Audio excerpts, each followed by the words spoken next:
মানুষের তত ভালো লাগে, মজা লাগে, লাগেনি না? না কথা কই না কেন? এই পৃথিবীতে যত গ্রন্থ, যত বই, যে কোনো বিষয়ের উপর হোক না কেন, এই বই যদি মানুষ একবার পাঠ করে, দ্বিতীয়বার, তৃতীয়বার, 4 নম্বর, 10 নম্বর বার পড়ার পরে আর মানুষের মন চায় না সেই বইটা পড়ার জন্য। কথা বলুন ঠিক না? না। কিন্তু আমার ভাইয়েরা সব, আমার আল্লাহ রাব্বুল আলামিনের পাক কালাম কোরআন আল কারীম হলো এই কিতাব, যে কিতাব মানুষ একবার পড়ে, বারবার পড়ে, হাজার হাজার বার পড়ে, যতই পড়ে আল্লাহর কালাম কোরআন আল কারীম মানুষের ততই মজা লাগে, আরো মন চায় পড়ার জন্য। সেই আল্লাহ রাব্বুল আলামিনের পাক কালাম কোরআন আল কারীম যদি মানুষ তিলাওয়াত করে, তিলাওয়াত করলেই সব, শুনলেই সব, শুনাইলে সব। আল্লাহর কালাম কোরআন আল কারীম বুঝিয়া পড়লেও সব, আবার না বুঝিয়াও পড়লেও সব আছে না? না,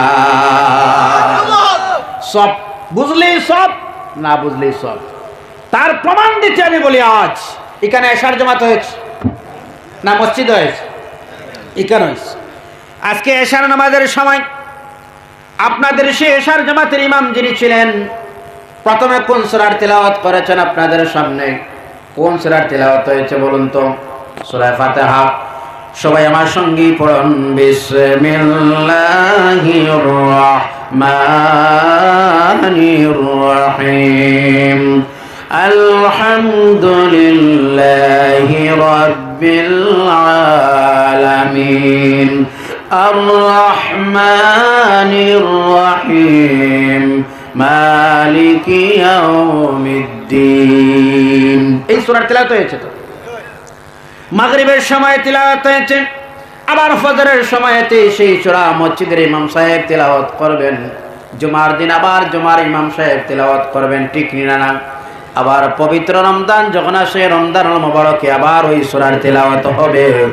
আবার পবিত্র ঈদের নামাজের মধ্যেই আবার এই সূরার তিলাওয়াত আছে না? নাই, আছে। অর্থাৎ মানুষ, আমরা যখন ছোটবেলা থেকে এখন পর্যন্ত, আমাদের মওত পর্যন্ত এই সূরার তিলাওয়াত করব এবং শুনব।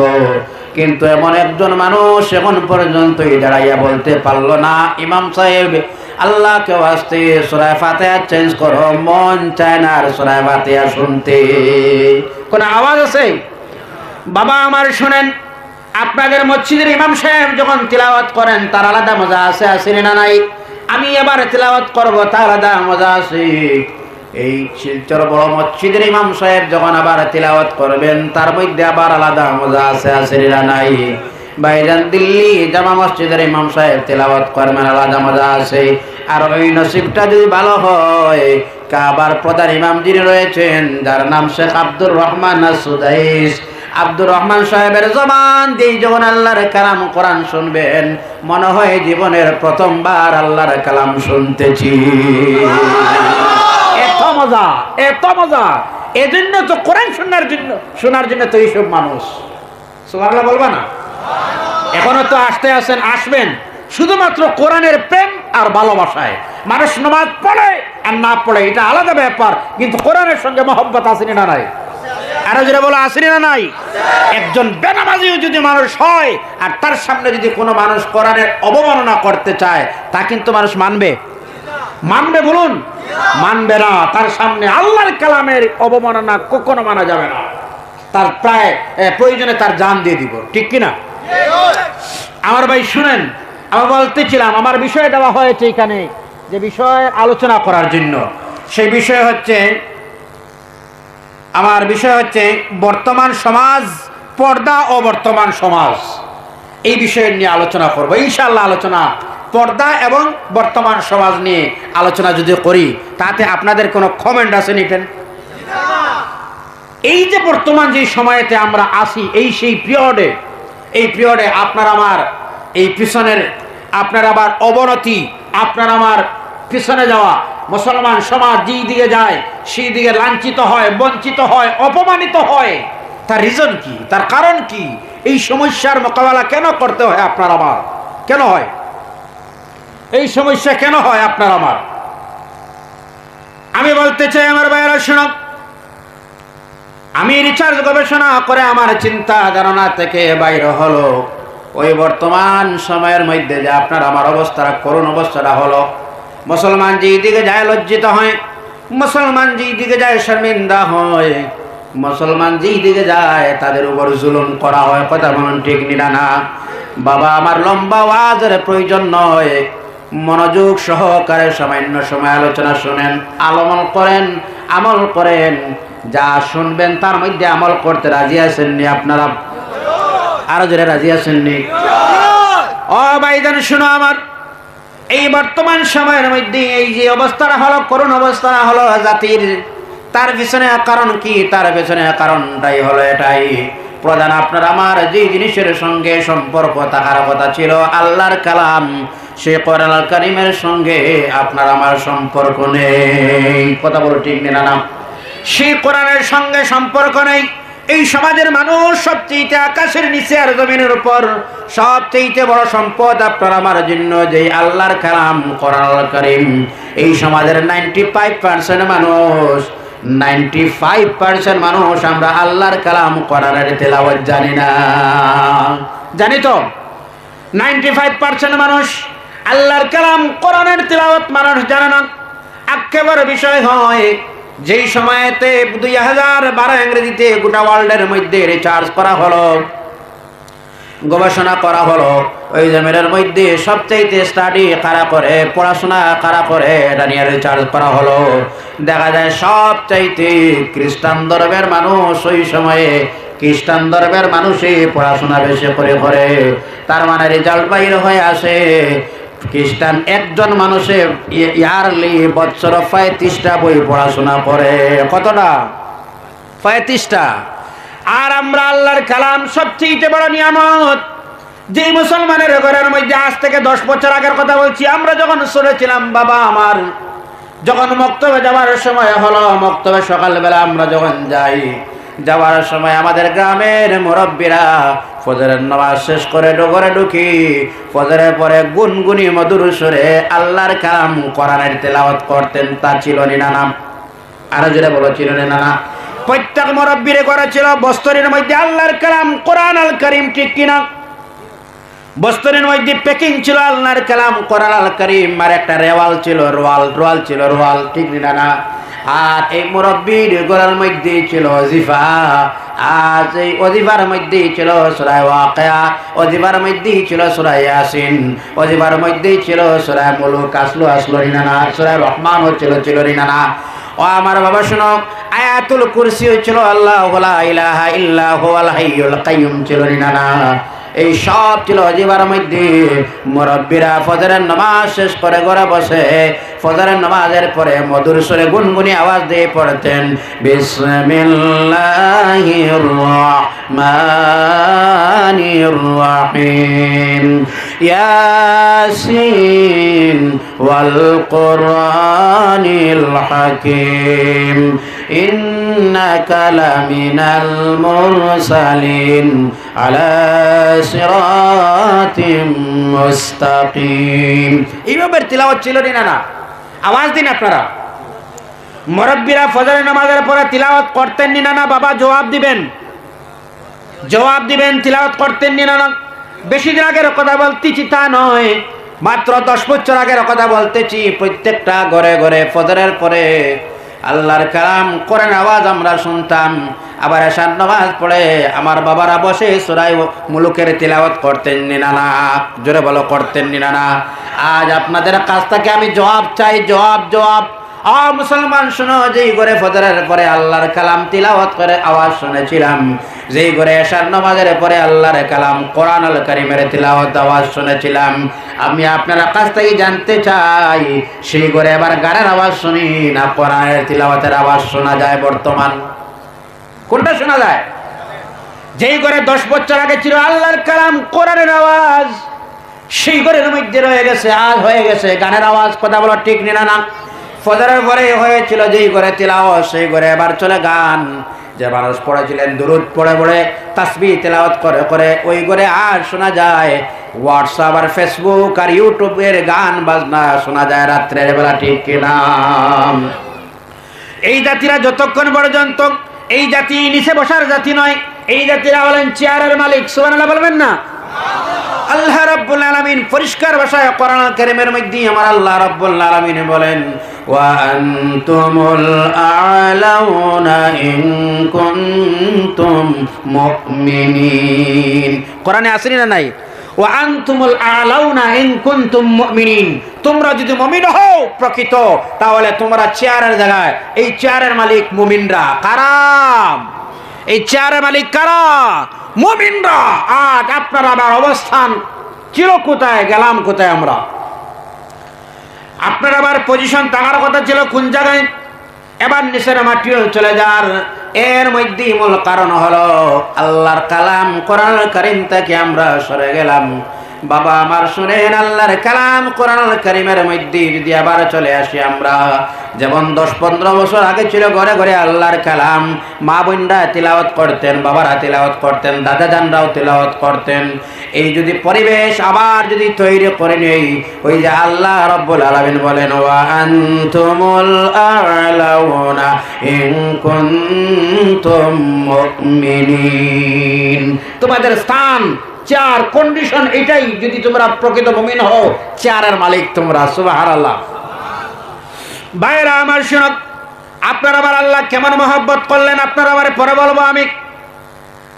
এই কোরআনুল কারীমের সঙ্গে সম্পর্ক ছড়ে দেওয়ার কারণে জাতির অবস্থাটা হলো ওটাই যে কোরআনুল কারীম শুনে শুনে হাজার হাজার মানুষ আল্লাহর কালাম শুনে ইসলামের শিশিত ছায়ার নিচে আশ্রয় নিল।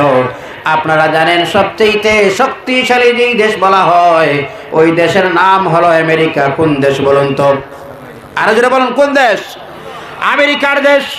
সেই দেশের মধ্যে গবেষক যারা ছিলেন, এরা চিন্তা ভাবনা করে একটা কনফারেন্স করেছিলেন, সম্মেলন করেছিলেন, একটা মাহফিলের আয়োজন করেছিলেন। তাদের মুখ্য উদ্দেশ্য ছিল সেই দিনের পৃথিবীর মধ্যে যত ধর্মগ্রন্থ আছে, বাইবেল আছে, গীতা আছে, বেদ আছে, আছে না নাই, সব ধর্মগ্রন্থ যারা আবৃত্তি করে, যেমন আমাদের মধ্যে কোরআনুল কারীম যারা মুখস্থ করে তাদেরকে আমরা বলি হাফিজ সাহেব, আর যারা লম্বা টান দিয়া রমজানে দারুল কিরাত পড়ে বা পড়ায় তারারে বলে কারি সাহেব, ঠিক না? লম্বা টান দিয়ে যারা তিলাওয়াত করে আমরা বলে কারি সাহেব, আর যারা ওই কোরআনুল কারীম মুখস্থ করে আমরা বলে হাফিজ সাহেব। তার ব্যাখ্যা যারা করে তাদেরকে আমরা বলি মুফাসসির। কথা বলুন, ঠিক না? কথা বোঝা যান না? ডিস্টার্ব আপনারা খারাপ লাগে না ভালো লাগে? কিছু কিছু খারাপ লাগে। তো মান ইয়া না মান মাই তার আওয়ামে মান, আবার কত সময় বাজার আছে বাজিলে, ঠিক নেই? অসুবিধা হয় আপনারা। শুনেন, আমেরিকার মধ্যে কনফারেন্স করা হল, বিশ্বের মধ্যে যত ধর্মগ্রন্থ আছে যারা আবৃত্তি করে, বাইবেল, গীতা, বেদ সহ, কোরআন সহ যতটা ধর্মগ্রন্থ আছে যারা আবৃত্তি করে, যারা পাঠ করে, সবাই দাওয়াত দেওয়া হলো। এরাই সবাই আল্লাহর কালাম। এই সবাই যখন চলে গেলেন, মাহফিলের সভাপতির প্রয়োজন আছে, আসেনি না নাই? আরো যারা বলো, আসেনি না নাই? যেমন আজকের সম্মানিত সভাপতি আছেন, ঠিক তেমনি ভাবে একজন সভাপতি দাঁড়িয়ে করা হলো। বিশ্বের নামী গুণী ব্যক্তিজন, জ্ঞানী গুণীজন, প্রত্যেকের ইনভাইট করা হলো, দাওয়াত করা হলো। সবাই সামনে গ্যালারিতে বসা অবস্থায় সব যারা আবৃত্তি করে ধর্মগ্রন্থ সামনে নিয়ে বসা অবস্থায়, আর আপনার আমার গৌরব, বিশ্ব মুসলমানের গৌরব ছিলেন মিশরের, যার নাম ছিল কারি আব্দুল বাসিত। সুবহানাল্লাহ বলবা না? সেই আব্দুল বাসিত মিশরের আল্লাহর কালাম কোরআনুল কারীম এবার সেই সিনার সঙ্গেই এমনি ভাবে দরিয়া আল্লাহর বান্দা বসে রইলেন গ্যালারিতে। আর এবার সময় ধার্য করা হলো, প্রত্যেকটা ধর্মগ্রন্থ আবৃত্তি করতে সময় দেওয়া হবে 10 মিনিট। জোরে বলুন, কত মিনিট? আর জোরে, কত মিনিট? অর্থাৎ বাইবেল পড়তেই সময় দেওয়া হবে 10 মিনিট, গীতা পড়তেই সময় দেওয়া হবে 10 মিনিট, কোরআন পড়তেই সময় দেওয়া হবে 10 মিনিট। বাবা আমার এবার সময় দেওয়া হলো, বিচারকের সামনে একটা রেড বটম আর একটা গ্রিন বটম রাখা হলো। এই গ্রিন বটমে যাতা মারলে, বেল মারলে পড়া শুরু করো, আর যখন সময় শেষ হয়ে যায় ওই রেড বটমে যাতা মারার সঙ্গে সঙ্গে তোমার সময় শেষ, বন্ধ করিলাম। ভাইয়েরা শুনে আমার, রেড বটম আর গ্রিন বটম এবার সময় ধার্য করা হলো। প্রত্যেকটা ধর্মগ্রন্থ পড়তে সময় কত মিনিট? আরো জোরে বলতে হবে, কত মিনিট? 10 মিনিট। 10 মিনিট ধার্য করা হলো। এবার প্রথমে ডাক দেওয়া হলো খ্রিস্টান ধর্মের মানুষরে, এবার তোমার খ্রিস্টান ধর্মের বাইবেল পড়তো। এবার বাইবেল যখন পড়া শেষ হয়ে গেল, 10 মিনিট যখন হয়ে যায়, সময় শেষ হয়ে গেছে, এবারে তুমি বন্ধ করো। বন্ধ করা হলো, গীতা পড়া হলো, বেদ পড়া হলো, শেষ করা হলো। সর্বশেষ যারা ডাক দেওয়া হলো বিশ্ব মুসলমানদের কলিজার টুকরা, যার তিলাওয়াত এখন পর্যন্ত ইউটিউবে মানে হাজার হাজার মানুষ যখন শুনে চোখ দিয়ে পানি বাইর হয়, ঠিক না? ওই যে কারি আব্দুল বাসির সাহেবের তিলাওয়াত, এই আল্লাহর বান্দা গ্যালারির মধ্যে আল্লাহর কালাম এমনি দরিয়া রবের কাছে দোয়া করতেছেন, আর রব্বুল আলামিন, ও আমার মালিক, ও রব্বুল আলামিন, জীবনে যা চাইলাম তা দিলায়, যা চাইলাম না তাও দিলায়। রব, আজ আপনার কাছে চাই, একটাই দাবি হলো, রব আপনার কাছে আমার আল্লাহ, জীবনে যা চাইলাম তা দিলায়, যা চাইলাম না তাও দিলায়।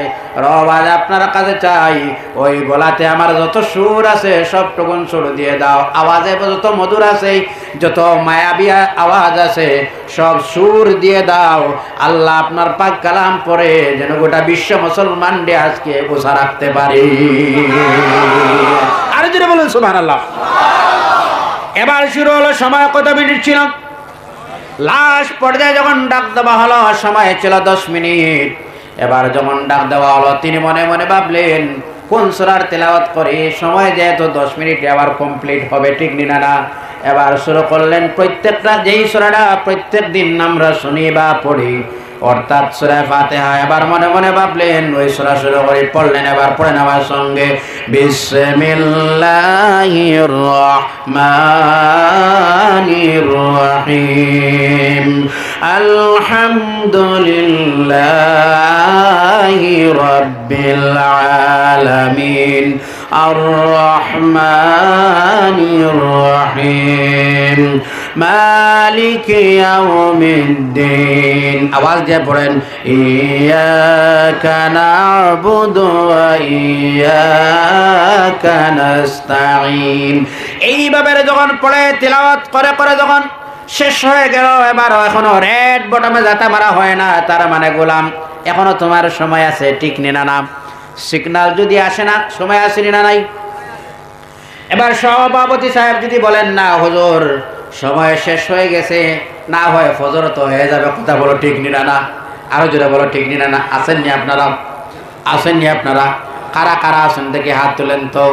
নারায়ে তাকবীর, নারায়ে রিসালাত, আরো জোরে নারায়ে তাকবীর, নারায়ে তাকবীর, মারহাবা। তাকত ঘুম আসেনি না গেছে? দেখলাম গেছে, মনোযোগ আছে, আলহামদুলিল্লাহ বলুন। আমার বাবা শুনুন, সময় ছিল কত মিনিট? আরো জোরে যুবক, কত মিনিট? 10 মিনিট ছিল সময়। এবারও এখনো রেড বটমে যেটা পড়ে না, তার মানে সময় এখনো আছে। আল্লাহর বান্দা মনে মনে ভাবলেন সুযোগ যেহেতু আছে আমি আর সুযোগ হারা করতে চাই না, কারণ সুযোগ পাইলাম আমি আর সুযোগ হারাইতে চাই না। এবার আল্লাহ রাব্বুল আলামিনের বান্দা আসি ধারণা মনে মনে নি। এবার মনে মনে ভাবলেন আমার আল্লাহর কালাম কোরআনের এমন একটা সূরার তেলাওয়াত করি যে সূরাটা সেই দিন কিয়ামতের দিন রবের সামনে তেলাওয়াত হবে। জোরে বলো না সুবহানাল্লাহ। ওই সূরাটা এবার তেলাওয়াত করি যে সূরার নাম শুরু হলো আমার আল্লাহর দয়াল নাম দিয়ে। অর্থাৎ কোন বান্দা যদি মুসিবতের মধ্যে পড়ে, কোন সংকটের মধ্যে যদি পড়ে, চোখের জল যদি ছাড়িয়া ইয়া রহমান ইয়া রহিম ইয়া আরহামার রাহিমিন বলে যখন ডাক দিলায়, ডাক দিতে দেরি হয়, গোলামের ডাকের জবাব দিতে রব দেরি করেন না। সেই নাম আল্লাহ রাব্বুল আলামিনের নাম রহমান আর রহিম। সেই রহমান নাম দিয়ে কোরআনুল কারীমের মধ্যে একটা সূরা আছে, আসলে না নাই? এবার মনে মনে ভাবলেন ওই সূরার তেলাওয়াত করি। এবার লম্বা টান দিলেন, বিসমিল্লাহির রহমানির রহিম, আর রহমান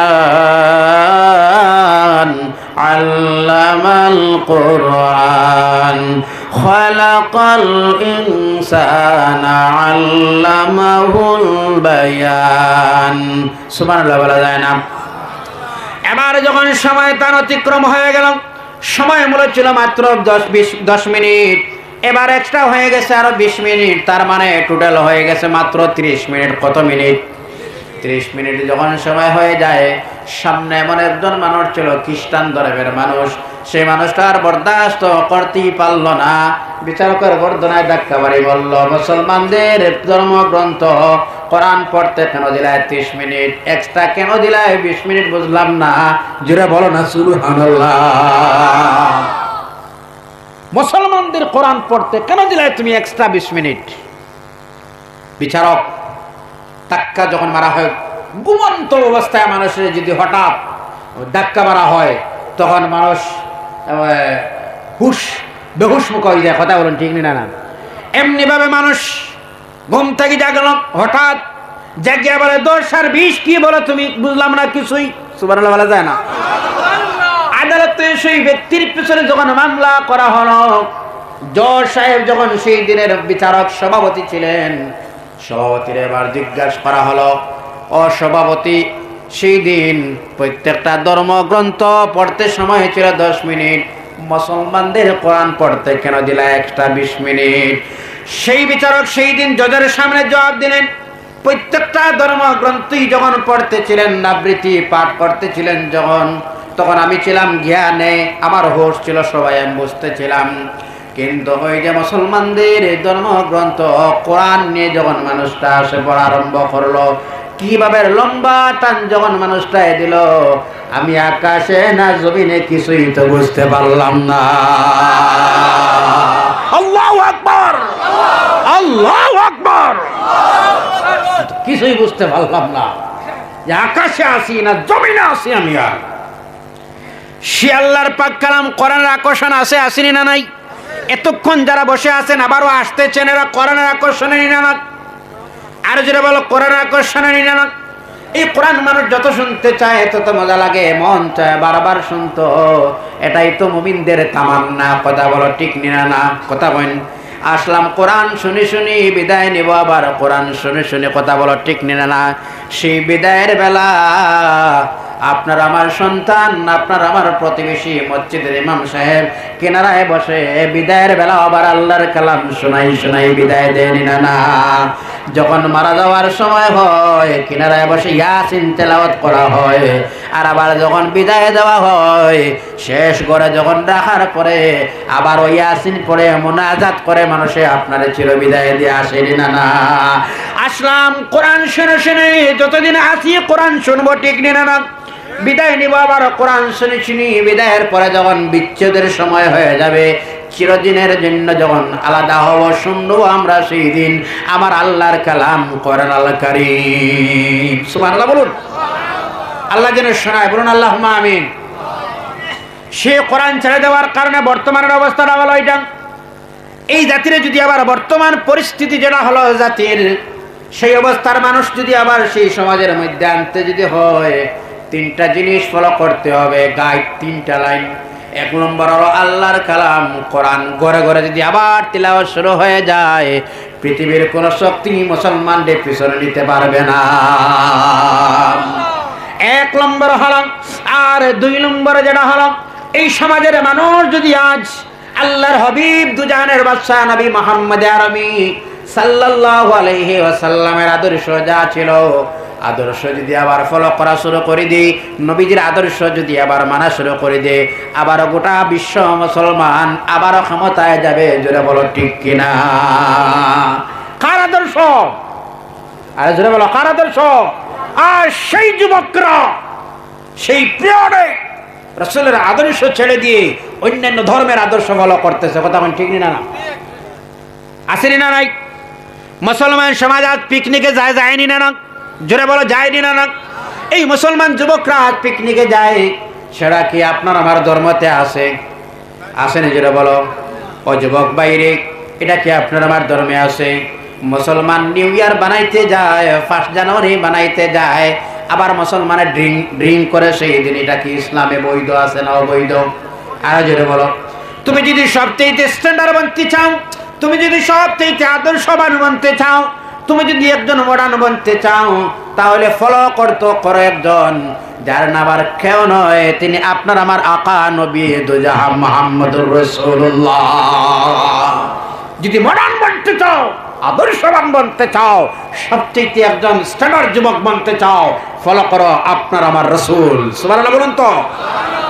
স্ট্যান্ডার্ডি, ফ্যাশন, স্টাইল ইসলামে নাই? আসেনি না নাই?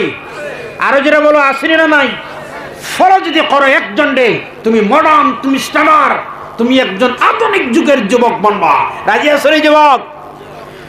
যারা বলো করেছিল বিশ্ব মুসলমানের মানুষ, শোনো, আপনারা জানেন আমেরিকার মধ্যে একজন লেখক ছিল যার নাম ছিল মাইকেল এইচ হার্ট। তিনি তার সারা জীবন রিচার্জার গবেষণা করলো। রিচার্জার গবেষণা করে একখানা বই তৈরি করে নিল যার নাম ছিল দি হান্ড্রেড, অর্থাৎ 100 জন মানুষের জীবনী তুলে ধরলো, 100 জন মানুষের জীবনী এক জায়গায় জমায়েত করলো। সেই বইটা মূল ছিল ভাষায় ইংরাজি, বর্তমান এটাও বাংলায় অনুবাদ হয়েছে না? বাংলায় আসেনি না? এটা যুবকরা ফলো করো না? আসেনি? এটা দেখা আসেনি? বইটা দেখা আসেনি? বইটা সময় নেই। একেবারে বিষয়, যুব সমাজ আজ খুব ধ্বংসর দিকে যান। ও যুবক ভাইয়েরা, আপনি আমার বন্ধু, তোমার আমার মতো অসংখ্য যুবক সকালবেলা ঘর থেকে বাইর হয়ে বিকালে লাশ হয়ে ঘরে আসেনি না? এজন্য কবি বলেন, নারাকীয় ভরসা এই সুন্দর ভবনে পালিয়া মারিল কত বহু লোকজনকে। ও যুবক, এই তাকত, স্ট্যামিনার, শরীরের কওয়াত একদিন হবে নিজের লিবাস, নিজের কাপড়, নিজের কুলা, নিজে লাগানি, তাও তো সম্ভব হবে না। কথা বল না? কথা ঠিক নি না? নিজের পবিত্রতা অর্জন করা যাবে না, নিজের শরীরের পায়খানা নিজে হাত দিয়ে সরানো যাবে না। যে হাতের তাকত বলেছিলাম একদিন ফাংশন লেস হয়ে যাবে। কথা বলো ঠিক নি না? এই জন্য কবি কি সুন্দর ভাষায় বলেন, নারাকীয় ভরসা এই সুন্দর ভবনে পালিয়া মারিল কত বহু লোকজনকে। ঠিক কিনা? ও ভাইজান শুনো আমার, ও যুবক বন্ধুরা মনোযোগ দিয়ে শুনেন। সারা জীবন রিচার্জার গবেষণা করে বইটা তৈরি করে নিল। বইয়ের মধ্যেই ছিল 100 জন মানুষের জীবনী। কতজন মানুষের জীবনী? 100 জন। গরম জল দিবা। 100 জন মানুষের জীবনী আছে। 100 জন মানুষের জীবনীর মধ্যে প্রথম, দ্বিতীয়, তৃতীয় এইভাবে সিরিয়ালের প্রয়োজন আসেনি না? বাবা আমার আসেনি না? সেই সিরিয়ালের প্রয়োজন আছে। এবার সেই সিরিয়াল দিতে গিয়ে আবার আল্লাহর বান্দা 100 জন মানুষের জন্য আবার চিন্তা ধারণা করলো। দেখা যায় বাকি 99 জনের জীবনীতে ছোট না হয় ছোট, কোনো না কোনো একটা ভুল ত্রুটি মিলে, কিন্তু একজনের জীবনীতে কোনো ধরনের ভুল নাই। তিনি আর কেউ নয়, তিনি আপনার আমার নবী, নবী দো জাহান মুহাম্মদুর রাসূলুল্লাহ, যার জীবনীতে কোনো ধরনের ভুল নাই। যুবক, কষ্ট নি আপনারা? কারার কষ্টর দিকে একটু হাত তোলেন তো। কারার কষ্ট না, একটু হাত তোলেন তো দেখি। মারহাবা। আছেন আপনারা? এত রাত্রিতে আছেন আপনারা? আলহামদুলিল্লাহ বলুন আলহামদুলিল্লাহ।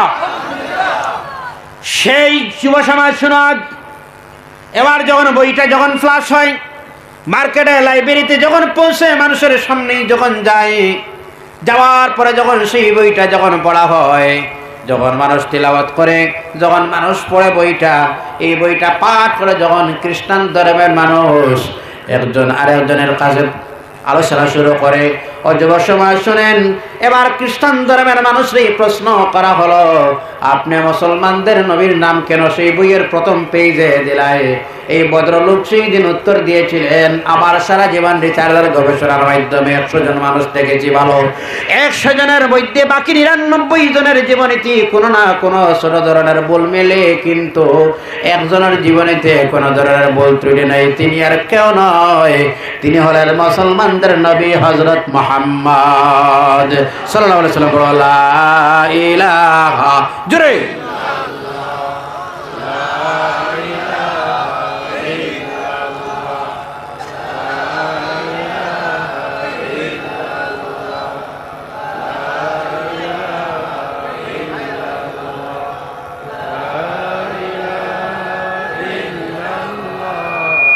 লা ইলাহা, আরো জোরে লা ইলাহা ইল্লাল্লাহ।